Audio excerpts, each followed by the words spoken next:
Hi, how are you? Hashem, how are you, Mario? Thank God. Good, good, Okay. good. Well, here we are again. Mhm. Page 253. Right. Yeah, yeah. Stop Mhm. at 245. Right. 253 it is. Sorry? Yeah, we stopped at 245, so this 253 is the next page. Yeah, yeah. Right. Yep. I like your background. Well Well, chosen. I tell you why I do it because if Hi there. Yaakov. Okay, we're starting a new section, Shir Vav, page 253. After volume 17 and 3/4 of volume 18, we have finished with Bishul and all the ramifications of Bishul, Chazara, Shita, Hatmana. Very, as you know, we've been deep in the issue. Now we're going to the next Melacha of the 39 Melachas. We've dealt basically with one Melacha, Bishul. There's 38 others. So after spending the first part of this volume learning the halachas of cooking on Shabbos, in this year, we move on to discuss another Melacha, Dash, threshing. Before studying some of the earlier sources relevant, we will begin with an introduction from the contemporary work Menuchas Ava in his reduction to Dash. Rav Moshe Levi delineates some of the basic principles and common applications of the Melacha. Melachas Dash, he melametes avos melachas asur b'nator b'Shabbos. Threshing is one of the 39 melachas. Mahut melecha dash, the essence of this dash, he hotzas min echad habalua umchusa betoch min acher. Taking a species out of another item which is swallowed or buried or covered within another thing.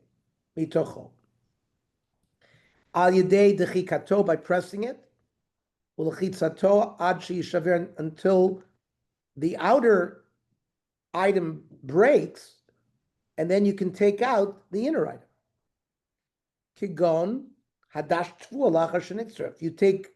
If you thresh wheat after it's been cut, shedochkim velochtzim bakashim uvamots, you press and squeeze the husks and the chaff.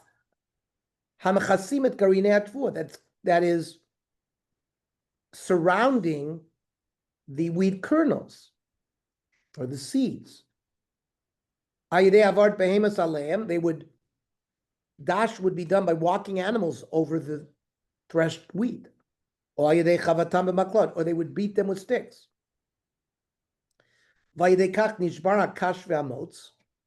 The husks and the chaffs were broken. Then you would reveal the inner grain or seed.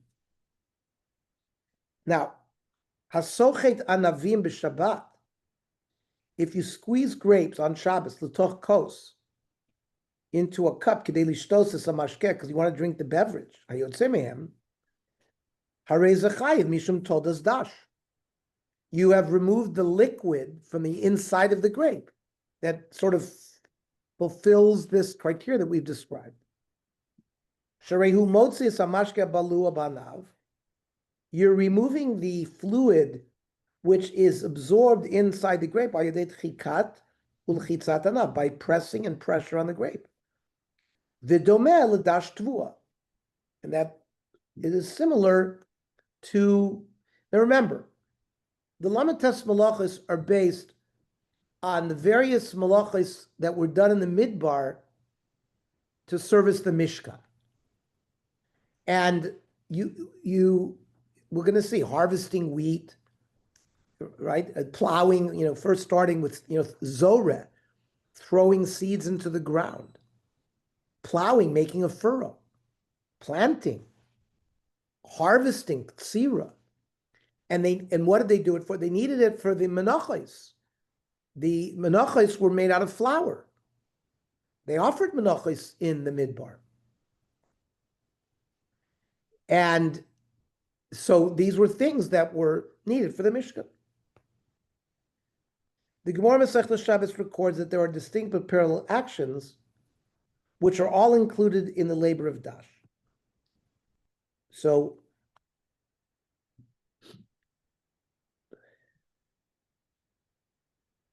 those of you in the Daf Yomi, remember Masechta Shabbos, finally in Perek Shvi, I think, Klal Gadol, from Daf Aleph until Daf, I think, Samech Tes, or Ayin, in Masechta Shabbos, there's no mention of the 39 Melachos. Finally, we get to the big Mishnah, in the Perek Klal Gadol, which lists all 39 Melachos. That's why the source here is Masechta Shabbos Ayin Gimel, because as the Mishnah mentions the various 39 Melachos, and then the Gemara goes through each and every one Melacha. And the Gemara here says Vadash, right? Tana, we learn in Mishnah, Dash, one who threshes, Vamenafetz. Now, menafetz is a action directed specifically towards flax. Flax was a plant that was grown in ponds, was used to make linen. And again, this was also the begadim were made. Probably some of the big dekuna were made. I think of that. Vamenafet. So if you beat flax, vamenafet, or you strike a cotton plant, why do you strike it? To get the cotton to come out of it. Kulan melacha achas, and it's all considered dash. So again, in the same Gemara, Ein Gimel, Amrav Papa, Haiman deshoda pisot ledikla v'asar tamri. You threw a piece of earth at a date palm tree, and dates were severed from the tree and fell to the ground. Chayv shtayim. Achat mishum tolesh. Tolesh, you pulled off, right? You reaped. Tolesh is with, you pick fruit from a tree. That's tolesh. Or if you pull off a branch from a bush, you're tolesh. Va'achat mishum mefarek, which is extracting. Mefarek is a tolda of dash. Rav Ashi Omer ein derech plisha bekach. 8:12 p.m. That this is not the normal way of doing tlisha. It's like kilach rayad. It's like doing it with a shinui. How do you do tlisha normally? You go to a fruit and you pull it off. You don't throw something at the tree and it comes off. And it's not the normal way of extracting a food from an item. So Rashi explains that Rav Ashi disagrees with Rav Papa because it's unusual to retrieve fruits from a tree by throwing things at the tree. Ein derech plisha frika b'kach ayidei zrika. Ela o biyado b'kli. Of course, you can pick fruit with your hand, and you can pick. Susie and I, we had a fruit tree in the backyard. Remember, we had a kli. Do you remember? It was a pole. In it was like a basket, and on the bottom of the basket was a soft, like a sponge, and like we had a lemon tree. You lifted up. You used the pole. You lifted up, and the lemon came off, and you lowered the lemon. It was in the basket with you. So that's a kli. The tolish kalachayadu potter, but throwing something at a tree and having the fruit fall off, that's kalachayad. That's like this. It's like doing something like a shinui. That if you have to do something on Shabbos, you can try to minimize the severity of the Melacha, for example, by doing it with your left hand. Somebody has to make a phone call for an emergency. You can do it. If it's emergency, because nefesh, of course, you can do it anyway. But if you have the ability to minimize it, if by doing it with your left hand, which is not the normal hand, it's already a shinui, it already lowers the severity of the Melacha. So says Rav Ashi here regarding throwing something in a tree. Rashi indicates that Rav Ashi holds that the person is exempt only because of the unusual method of throwing, in which the person goes about reaching the fruits. However, evidently, Rav Ashi concedes that dates are also subject to a tolda of the labor of dash. As mentioned above, the definition of melacha of dash includes removing something desired from within its undesired casing. On the basis of the Gemara's discussion pertaining to dates, the Eglei Tal adds that dash also applies to removing the desired item from the undesired thing which merely surrounds it, even though it does not truly encase it. That's why it's forbidden to remove dates from the stalks upon which they grow. Right? The date is not surrounded by the tree, but doesn't encase it. But so taking yes. What about cracking peanuts? That's also dash. So according to what we're seeing, it would be dash so far. Or pistachios. I mean, if you shell it, yes. Yes, technically. So far, I don't see how it would be excluded so far. But pistachios are different because they're basically halfway open. I don't think you're cracking anything. You're not cracking the just No, I said peanuts. yeah, peanuts. I mean, peanuts, if you crack them, yeah, peanuts, I know. So far, let's see. There may be exceptions in Gedorim, and let's see. But Lechura, that would be a problem based on what we've been learning so far. Okay. Says the Eglei Tal. Harei dash lav davka mitoch haklipa. You see, Mario, they're extending the prohibition even beyond something that has a shell. Now, for example, we're allowed to peel an orange on Shabbos. So we'll have to see. Well, why is that not dash, right? It's a fruit that's encased in a peel. And to my knowledge, there's no isser to peel an orange on Shabbos. You can eat a banana on Shabbos. You have access to the fruit. So there's going to be a get there. Maybe peanuts fall under that get of the prohibition or not. So we have to see what the Gedorim are here. Okay. So dash lav davka mitoch haklipa, elakol shemafarik mipsolos hamachubrbo. You separate it from the thing that you don't want that it's connected to. Kamot tmarim me'eshkol nami avidash. That is, if you separate dates from a cluster of dates, that would be also dash. However, as explained in the Orcha Shabbos, it's wholly permitted to remove fruit from a branch that was severed from its tree before Shabbos. We've all eaten grapes on Shabbos, where we have a bunch of grapes. The bunch has been removed from the tree. That's the prohibition. Now that you have the cluster of grapes in front of you, when you pluck a grape from that quote unquote branch, you haven't violated anything. The violation took place when the whole bunch was cut from the tree. Since the tree is already tolush, it's not a problem to take the grape from it. Anav shenitlash me'erev Shabbos, a branch that was cut from erev Shabbos. U'mechubar bo peros, connected to that branch are fruit. Mutar lasir mimenu b'Shabbos lochem, you can remove it and eat it.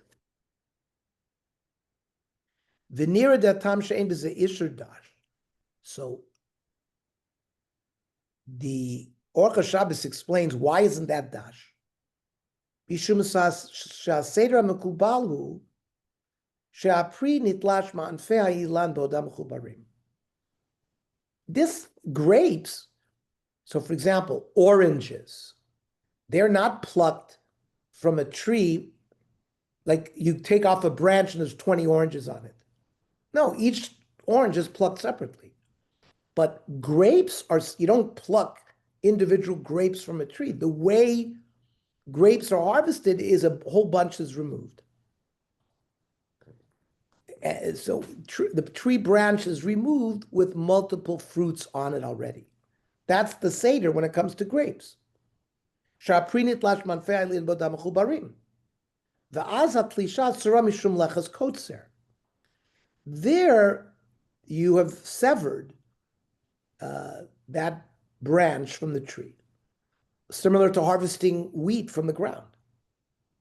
However, ula'achar hatlisha min chubar. Once you've disconnected the cluster of grapes from that which it was connected to, oisim b'priyas gemar melacha v'im lechas hadisha.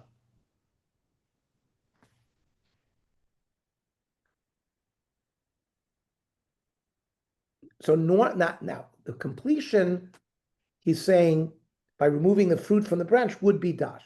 However, lachen asarata pri me'anaf ein ba toar melechas disha klal. He says removing the individual grape from the branch is not dash. Af shebemikrezek for nitlasha anaf mina ilan, because even though here the bunch is already the bunch of grapes has been removed, the ein basar sapri is ktsira. Removing the grape from the bunch on your table is not ktsira. Right, because normally it's not the normal practice to remove the tree from the branch when it's connected to the tree. It's not the same as removing a date from a cluster of dates. There, yesh bo melachas disha. Dahasam aragilus hi la'asir tzatmar melach ratlisha. There, it's also typical to remove the dates after the whole cluster has been severed. So if you throw something at a cluster and a date comes off, you actually have done dash. Page 256, squeezing fruit. Schita, squeezing, is a tolda, a subcategory of the Melacha of dash. It's important to note that there are two forms of schita, and each is associated with a different Melacha. There is a schita that falls under dash, removing the food from within the place in which it grows. Thus, removing liquid or juice from its natural encasings by way of squeezing is a form of schita, which would make it a tolda of dash. But then there's malabain. Another form of schita is a tolda of malabain, laundering. The Melacha of malabain is defined as removing dirt from fabrics. Accordingly, squeezing or wringing liquid out of fabrics constitutes an act of laundering. And here, later on, they'll discuss schita as a form of laundering, like when you take a vashlap, when you take a washcloth that's wet and you try to squeeze out its liquid. So we'll see that's going to be a form of schita that would fall under malabe. Right? But here in our section, we're only going to explore schita as a told of dash. The Gemara Masechta Shabbos states that in addition to a prohibition to squeeze liquids out of fruit, there's also a prohibition to use liquids or juices which dripped out of fruits on Shabbos without having been squeezed. We'll see, it's probably a gzeira. So let's say there's liquid dripping out on its own. You didn't do anything. You're not allowed to use it, even though you didn't squeeze it. Rashi there explains that prohibition is a safeguard, a gzeira, to further distance people from performing the melacha d'oraisa of squeezing. The Gemara comments that some secreted liquids are not in the prohibition. It says, "Ein sochtin l'saperes lo tzimein mashkin." You may not squeeze fruit to get beverage out of it. And even so, says the Mishnah, "V'im yotzu ma'atzman asurin." If these liquids came out on their own, they're also prohibited. Rav Yehuda Omer, Im la'ochlan, let's say these fruits had been designated to eat on Shabbos. And in the jar that you keep these fruits, some liquid comes out. Well, your point was to eat the fruit, not to drink the beverage. So Rabbi Yehuda says, qualifies and says, if the point of these fruits were to eat it, and if there's some fluid that comes out of it on its own, you can drink it. If the point of these fruits were to make liquid, so even if the beverage comes out on its own, hayotz mehen asur. Says Rashi, gzeira shema yislot l'chatchila. We don't want you to use liquids that come out on their own, because if we allow you to do that, you come to squeeze l'chatchila, which is a melacha d'oraisa. After the Mishnah establishes that according to Rabbi Yehuda, only some liquids are forbidden midrabanan if they have seeped up by themselves on Shabbos, the Gemara records a discussion surrounding which fruit juices would be included in this prohibition, according to the respective opinions of Rabbi Yehuda and the Chachamim. Amar Rabba, Rabbi Yehuda, Amar Shmuel, Moedai Rabbi Yehuda, Chachamim bezeisim v'novim. Chachamim who prohibited if juice flowed out on its own, and Rabbi Yehuda argued, Rabbi Yehuda certainly agrees to the Chachamim regarding olives and grapes. Those typically are used for their mashke.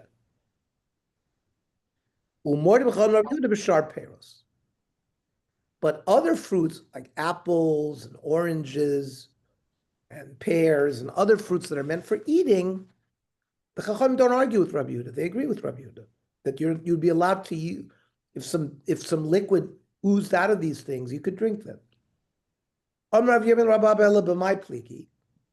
So do they argue at all?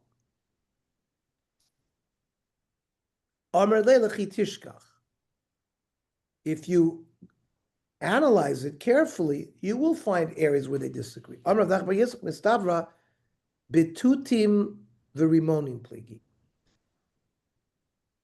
Mulberries and pomegranates. So there the question was between Rav and Chachamim, is it primarily used for food or primarily used for beverage? According to the Chachamim, I guess they thought that it was primarily used for beverage, therefore they assered. According to Rav Yehuda, it was primarily used for food, so that he permitted. Rashi explains why Rav Yehuda and the rabbis disagree regarding juice that emerges from mulberries and pomegranates. Mistavr betutim vrimonim pligi. Because it's just a matter of different people. Some like these things for their juice. Therefore, the Rabbanim treated it like grapes and olives. But regarding other fruits, nobody really wants them for their juice. So hilkach mori Rabbanim bahem. The Gemara there also explains that the liquids of grapes and olives are distinct because one violates a biblical prohibition when squeezing them.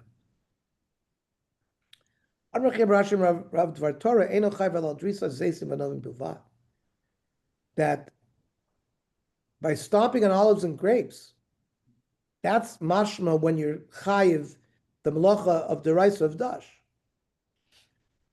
Squeezing like apples to get apple juice out of it is only rabbinic, and they're only gzeiros. So, again, remember. That'd be the same for orange juice. Well, remember, the lamed tes malachos are all connected to avodas hamishkan. So they needed wine for yayin nesach, to pour wine with the korbanos. They needed shemen, zayas, for the menorah, and for other menachos that they needed oil. So the primary Isser Doraisa of the Melacha of Dash was to get shemen zayis and yayin from grapes and olive oil. And therefore, all other obtaining fluid from fruits, you're not allowed to do it, but it's only rabbinic. By the way, I always thought that tutim were strawberries. I didn't know they're mulberries. Well, tut sadeh is strawberry. tut sadeh. And other people say tutim are cherries. Really? Yeah, how do you say cherries? Yeah, but What did you think they were, Walter? What did you think they were, tutim? no, tutim strawberries. I always No, say, but that's tut sadeh. yeah, but no, but they always use tutim. I remember. I used to be in Ramat Hasharon all the time. They had tutim all over there. They would call them strawberries. I don't know, mulberries. I guess it's mulberries. Berries. Berries. Maybe tutim, and therefore tut sadeh is strawberry, and other tutim are, blackberries and all that. Maybe it's a general, we'll have to see a Hebrew thing. Yeah. Now, so based on this Gemara, the liquid which seeps out of fruits falls into one of three categories. Olives and grapes. The primary product of these fruits are their liquids, and not the fruits themselves. Accordingly, not only is it forbidden, I would venture to guess that the olive oil industry and the wine industry, from a value point of view, is probably way higher than the value of people consuming grapes and olives for their food. Wouldn't you all agree? Oh, Huh? I think that's likely, yes. Yeah, okay. And it seems that was the understanding of Chazal, that olives and grapes are really more valuable for their beverage. Accordingly, not only is it forbidden to squeeze them midiraisa, Chabad also forbade using the liquids that seeped out of them on Shabbos as a gzeira. That's how Rashi learns. The Ran offers a different explanation. Oil and wine are treated more stringently because they are specifically mentioned in the Torah, Tirosh and Yitzhar, as opposed to other fruits whose juice is not mentioned explicitly in the Torah. And you notice they don't say what I said about the Melachos, but I remember that from Masechta Shabbos. Now, mulberries and pomegranates, it is forbidden to squeeze them midrabanan. And the Tanoim debate whether the liquids which seep out of them are also subject to a prohibition, midrabanan. Other fruit.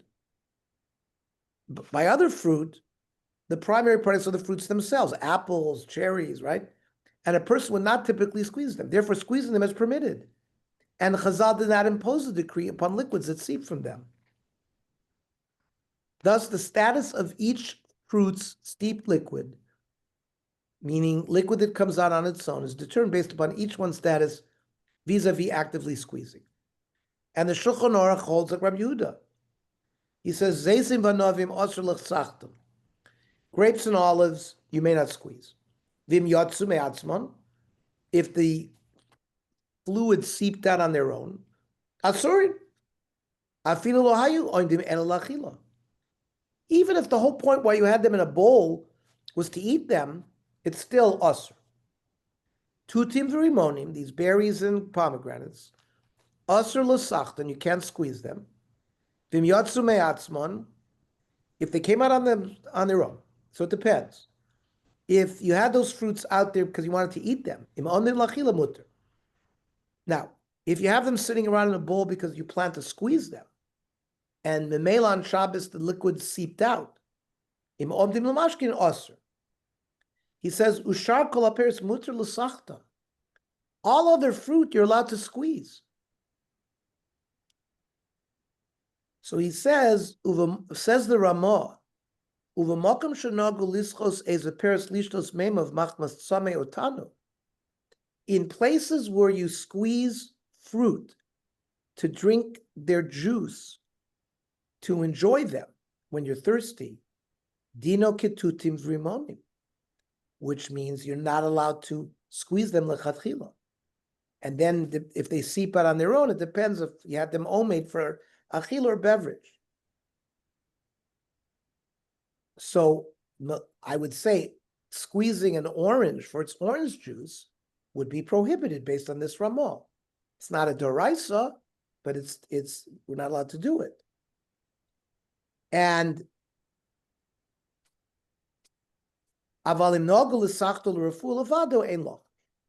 he says if you have something that was squeezed out for medicinal reasons, then it's not a problem. Now, the Mishnah Berurah, very important Mishnah Berurah here, explains that the substance which emerges on Shabbos would be forbidden only if it has the halachic status of a liquid which depends on its popular defined use. Regarding the Ramah's comment, the Mishnah Berurah understands that a substance could become halachically classified as a juice, and thus a subject to the decree surrounding squeezing only in places where it's typical to squeeze those fruits for juices. However, the Moed Avram and others argue that if the fruit is known to be squeezed for its juice in any place, then that emergent substance should be treated as a liquid in all places.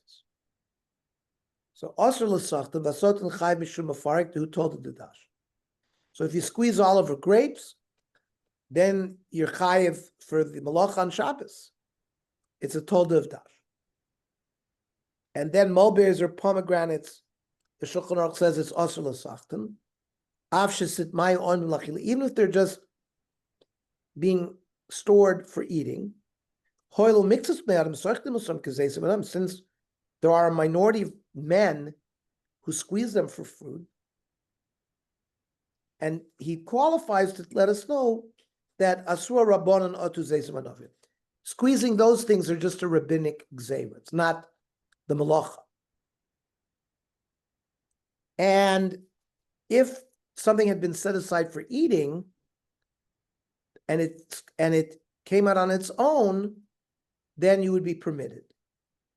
Because you're not happy that if you plan on eating this fruit, you want the fruit to be as juicy as possible. So if some of the fluid leaked out, it's a lo nichale. He's not happy with that. There's no reason for the exam. Are you going to squeeze it? If he had no kavana, he wanted to eat it. Now, if he just gathered it and he had no intent, so you have to go stringently, and you have to assume that they're there for fluid. As long as as long as you particularly didn't gather them and put them there to eat them. Then we said, the Shulchan Aruch said, he said, other fruits, it's permitted to squeeze them. Other fruits are meant to eat.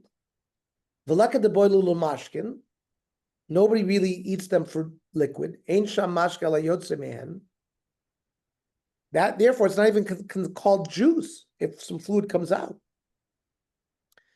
It's like separating one type of food from another.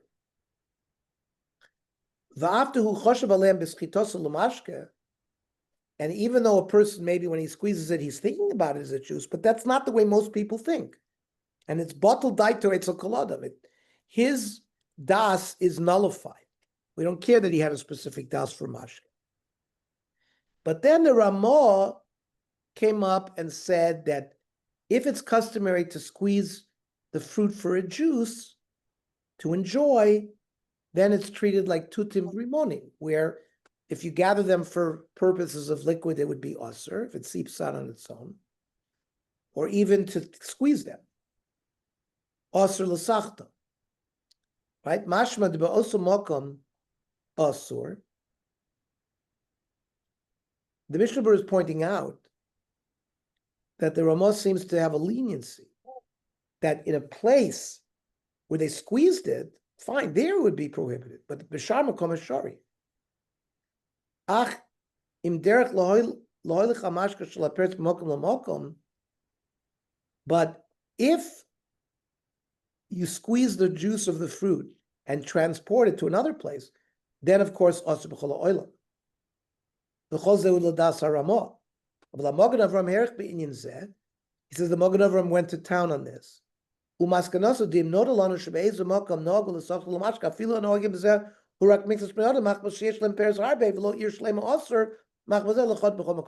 Avram extends the prohibition even if in one place in the world they're squeezing it for beverage, it's usher everywhere. And v'chein kosvu kam achroinim, says the Mishnah Berurah. He says, Hani agasim, shekorin bernin.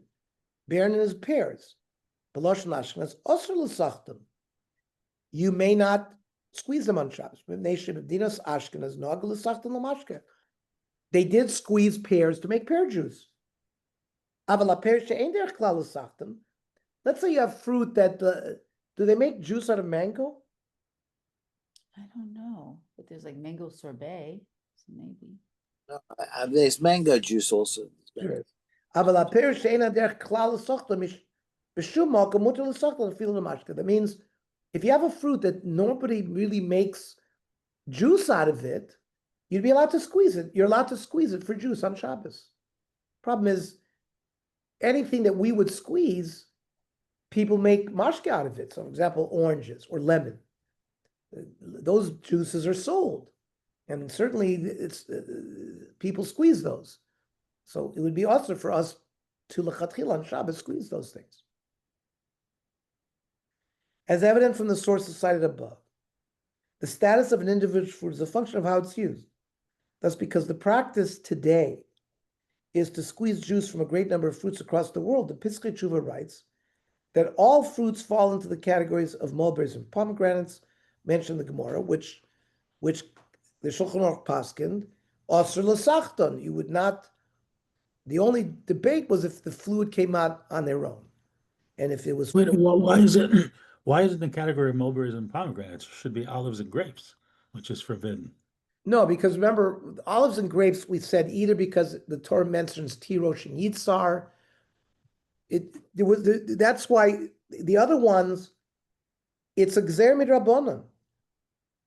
Okay, so why would you extend it to olives and grapes? Yeah, okay, so mulberries and pomegranates, because that's a Rabbanan Gzera. That's a Because mulberries and the whole thing pomegranates- is rabbinic. Yeah, okay, that makes sense. Says the Piskei Tshuvas, Uvizmanenu sheshtias mitzei piros nasal dover rogil v'nafus. Squeezing fruits for liquid is all over the place. Umolichin mitzei piros medin l'medin. They sell apple juice, pear juice, grape juice everywhere. Din kol ha-peros ben peros hadar ben shar peros kedin tutim v'rimonim. He says whether they're citrus fruits or other fruits, they're treated like tutim v'rimonim. And asurim b'schita ben biyad ben b'kli. You may not squeeze fruits, whether with a kli or with your hand. Omnan kevin she'isru schitason mrabanan yesh lahater lischot al yedei shinu l'choyle she'en bo sakana. Right? A chola she'esh bo sakana, you could do anything.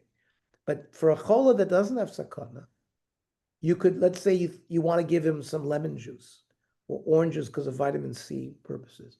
So you could squeeze it b'shinui or l'tinuk l'refuah.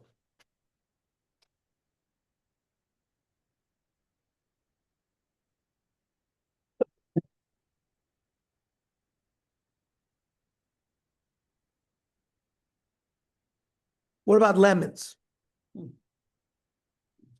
Although the Gemara does not single out lemons when discussing Schita, the Rishonim discussed the status of lemon juice even before the explosion of a very broad and varied fruit juice industry.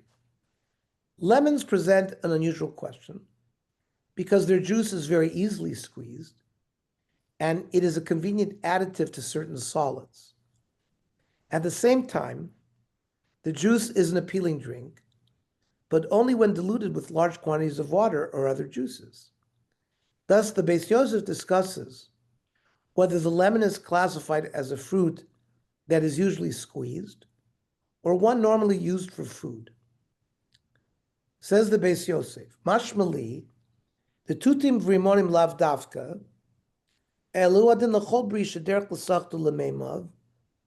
It's not just tutim and rimonim, but any fruit where the derech is to squeeze them, then you couldn't squeeze them on Shabbos. V'chein niri mashakos arosh, v'zel shono, v'sha'at aschitas lemonis. Somebody asked the Rosh about squeezing lemons. Niri she'em b'chlal shar perish shemuter l'sachta. The Rosh thinks that it's a fruit that you're allowed to squeeze. She'ein derech klal lischot lemons, l'tzorach mashka. In the Rosh's time, it seems, it was not prevalent to squeeze them for their juice. Ela l'tzorach ochel. I guess they added lemons to dishes for flavor. Umuter l'sachton b'Shabbos ad kan l'shono. The Rosh says directly that you can squeeze lemons. Mashma shemaya derech l'sochtu l'tzorch mashke, which implies, because the Rosh said he thinks it's used for food, but if it was used for liquid, it would be prohibited like tutim vrimon. V'yesh litmoa shebimitzrayim noagim lischot lemonis. Now the Beis Yosef is Rav Yosef Karo, who came to Tzfat. He must have came derech Mitzrayim, or he must have heard, because he said in Egypt of his day, you're talking about 1485, right? Noagim lischot lemonis l'toch mayim. There they made lemonade, right? They squeezed lemon into water. Shenasnu b'hem sukkar. They put sugar. L'shtot l'tanug. They made delicious lemonade. Ve'enim noim. Nekach l'sochton b'Shabbos l'toch osa mayim. Even though they were squeezing the fruit for its juice, they didn't prohibit squeezing it on Shabbos. I also didn't see anybody protesting. And the Shulchan Aruch is obviously asking it as a question. I mean, what's going on here? If it's used primarily for liquid, then we should not be able to do it on Shabbos. Yet somehow in Egypt they were doing it. Nobody was yelling. So the Beis Yosef says, "Efshar de lo mitzer, ela kishosin me schita sapri below taruvus mashka acher." So the melamed schus of the Beis Yosef here is that it's only prohibited if you're going to drink the fluid by itself. If you're going to mix it with something else, like water, then it's not prohibited.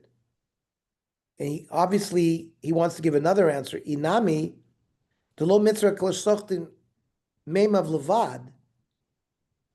Maybe it's only prohibited if you squeeze it into a cup by itself.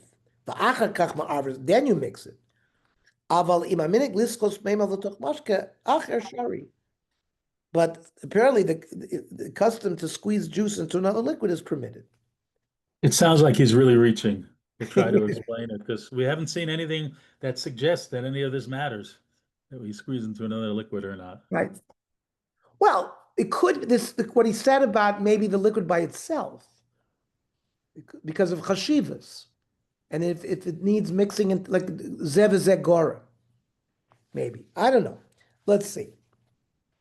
The Beis Yosef suggests two reasons why the general ban on squeezing fruit may not apply to lemons, and why the Egyptian Jewish community's practice of squeezing lemons on Shabbos might be defended. The prohibition of squeezing only applies when the normal way to drink the squeezed juice is without mixing it with anything else. These lemons are normally drunk in a mixture with another liquid. Alternatively, even if it is essentially forbidden to squeeze liquids, even in order to mix them with other liquids, that is only when the liquids are squeezed into an empty receptacle. When the liquids are squeezed directly into other liquids, squeezing is permitted. Ultimately, the Shulchan Aruch issues what appears to be a blanket permission. Mutter lischot lemonis. That the Shulchan Aruch comes out and says it's permitted to squeeze lemons. The Mishnah Berurah is unsure whether it's permitted to squeeze lemons nowadays. Since the method of preparing lemon juice has changed, he's uncertain as to which of the two answers of the Beit Yosef is the more accepted one.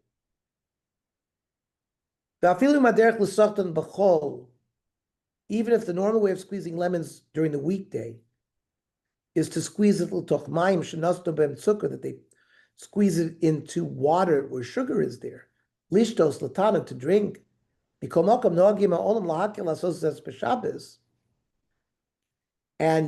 the world was lenient in doing it on Shabbos. That's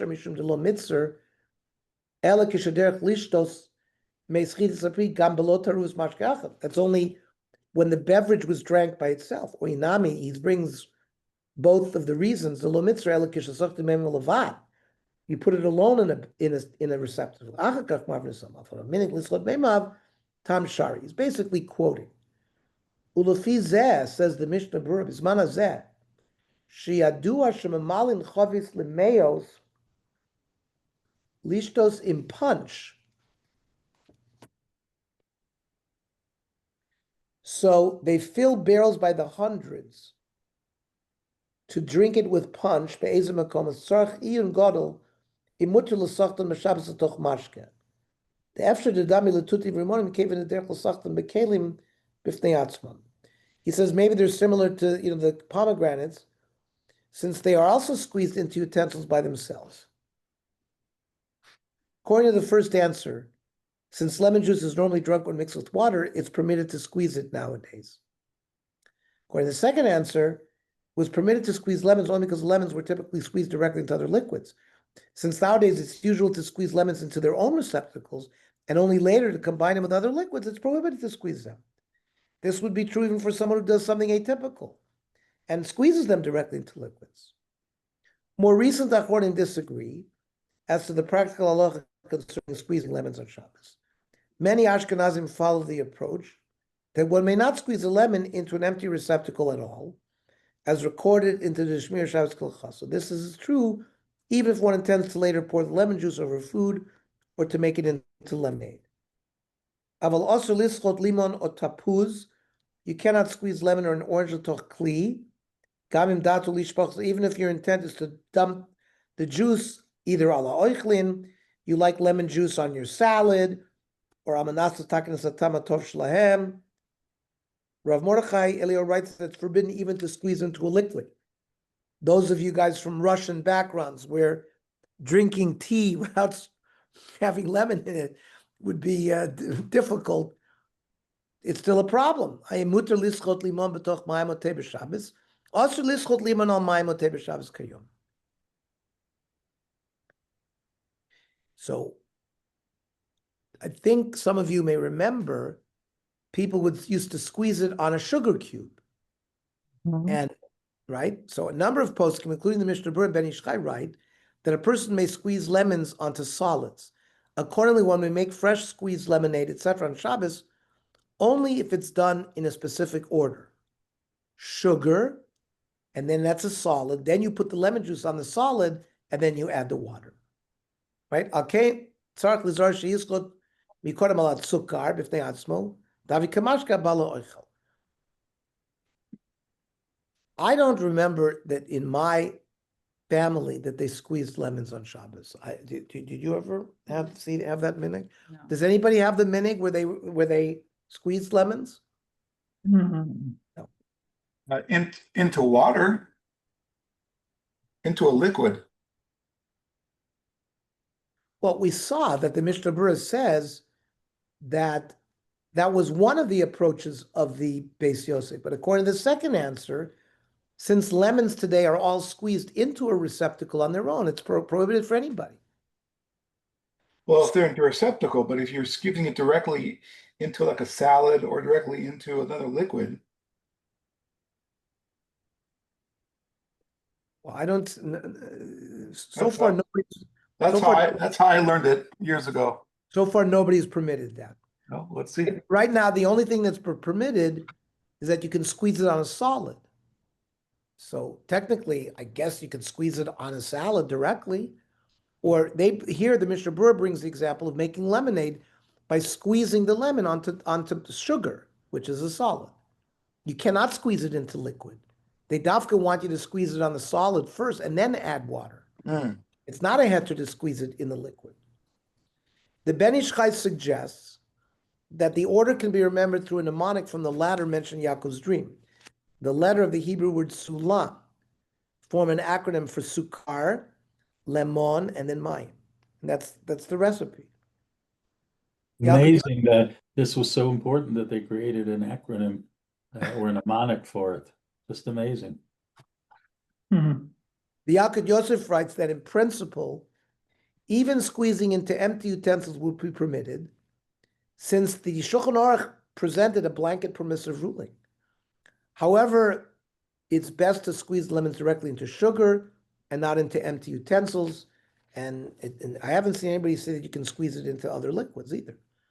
Mutter lischot limon b'Shabbos, she'eker ledina ledin kedas mo'am b'Shulchan Aruch. It says that's the basic din of the Shulchan Aruch was to permit it. Lakel b'zeh b'chol inyan. And you can be lenient, ben kishasochto b'fnei atzmo l'toch klei rekan, whether you squeeze it into an empty vessel, kedei lasos menu lemonada, without dealing with the sugar. Uvein kishasochto l'toch kli sheyesh b'mashka, or whether you squeeze it into a liquid, or menas la'arvo achar kach b'toch ochel, you want to mix it into food afterwards. Mikol makam amachmir la'atzmo shlo lisod lichman el gabi oichel tavo lav bracha. But then if those that, so he's talking about Svardim, not Ashkenazim. Well, actually, the Ramah didn't comment. The Mishnah Berurah commented. So Ashkenazim usually follow the Mishnah Berurah to be more machmir.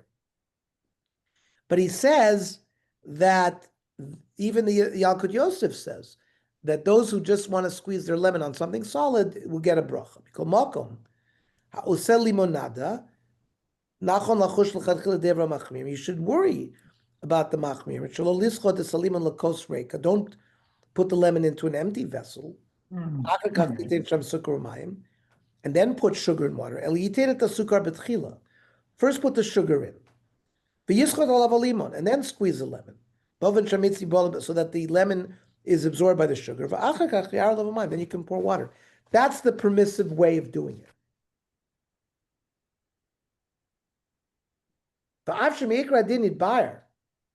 And even though Meikra Din, there's no technical reason to prohibit it.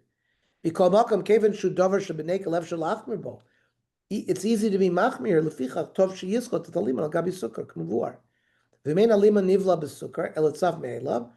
If the lemon doesn't absorb well, it's like hovering on top of it. It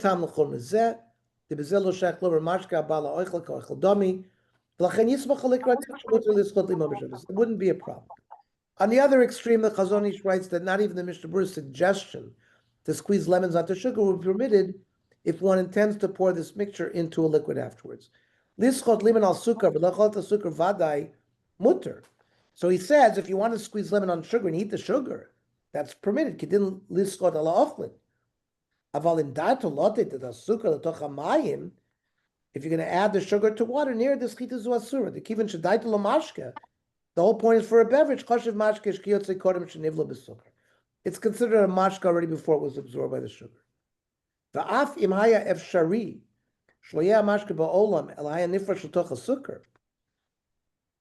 Let's say the juice would never exist, but immediately it's absorbed into the sugar. It would be forbidden as schita. The reason you're squeezing is for the purpose of the beverage. The efshar shem yochal rubo ve'amiyut yashlich l'mayim mutter. If he eats most of it and the minority goes into the water, then maybe it's permitted. If you need lemon for the baby, most authorities accept the middle opinion of the Mishnah Berurah and the Ben Ish Chai.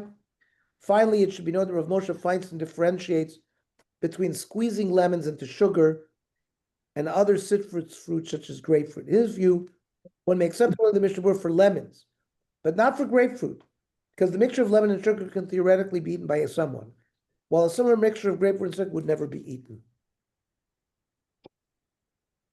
Rav Chaim Jakter has written extensively about this topic. Rav Jakter was someone I know personally. Rav Jakter records from personal correspondence that he heard that Rav Yosef Dor Soloveitchik allowed squeezing lemons into liquids. Maybe that's where Chaim comes in. Rav Zalman Nechamen Garbid accepted the ruling of the Chazon Ish, who was Machmir. Rav Hershel Schachter Rachman's following the position of the Mishnah. Okay. I'm going to save going through this Igros Moshe. I think it will be interesting to start next week's shiur with that. And we'll continue, probably finish the shiur of Dash. And then we'll start Borer, which is somewhat similar to this. Any questions, comments, ha'arot? No. Okay. So the plan will be next week, 8 o'clock, same time. Okay. Yeah. Thank you. Good night, everyone. Have a good Shabbos, everybody. Shabbos. Bye.